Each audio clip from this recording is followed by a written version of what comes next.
মাংসের স্বাদে নিরামিষ পদ, তাও আবার নামমাত্র খরচ ও স্বল্প সময়ে তৈরি করা সম্ভব।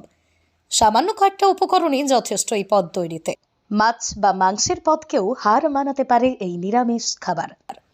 নিরামিষ খাবারে একঘেয়েমি ভাব কাটাতে বাড়িতেই নিজে হাতে বানিয়ে ফেলুন এভাবে সয়াবিন কারি। চেখে দেখলে ভুলতে পারবেন না, নিরামিষ পদ চেটেপুটে খাবে সকলে। যেমন স্বাদ তেমনই আকর্ষণীয় দেখতে। একদম শুকনো নয়, আবার ঝোলও নয়, মাখো মাখো গরমেই সয়াবিন কারি বেশ লোভনীয় ভাত বা রুটির সঙ্গে। নিরামিষ খাবার নিয়ে তো আমাদের সকলেরই চিন্তা থাকে। আমরা আজ সোয়াবিনের একটা অন্যরকম রেসিপি বানিয়ে নেব। এটা শুধু বাড়ির লোককে নয়, অতিথি আপ্যায়নেও দেওয়া যেতে পারে। গরম ভাত বা রুটির সঙ্গে দেওয়া যায়। আমরা এই রেসিপিটা আজকে যে বানিয়ে নেব সেটা কিন্তু সকলেই পছন্দ করবে। অল্প জিনিস আমরা ব্যবহার করেছি এবং খরচও খুব কম।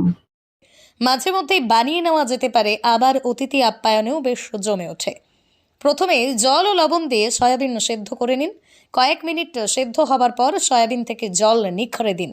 ভালো করে জলে বের করে টক দই, হলুদ অল্প, আদা বাটা, জিরে ধনে এবং হলুদ দিয়ে ভালো করে ম্যারিনেট করে 10 থেকে 15 মিনিট রেখে দিন।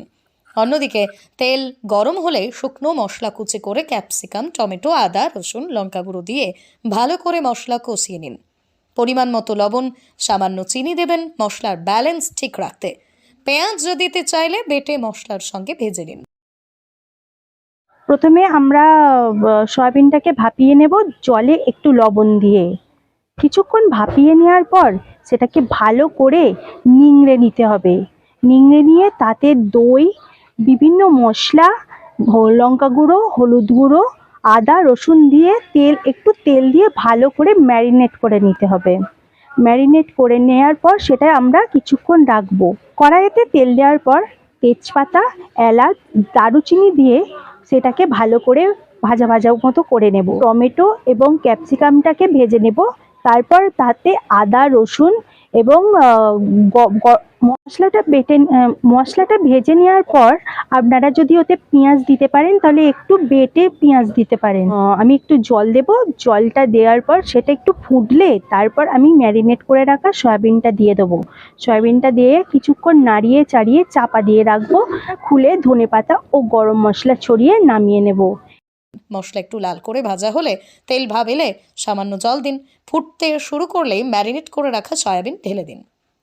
ভালো করে নেড়ে চেড়ে কয়েক মিনিট ফুটে উঠলে গ্রেভি একটু গাঢ় হয়ে আসবে। নামানোর আগে ধনেপাতা ও গরম মশলা গুঁড়ো ছড়িয়ে নামিয়ে নিন। একদম অন্য স্বাদের সয়াবিন কারি তৈরি। রাকেশ মাইতির বিশেষ প্রতিবেদন, লোকাল 18 বাংলা।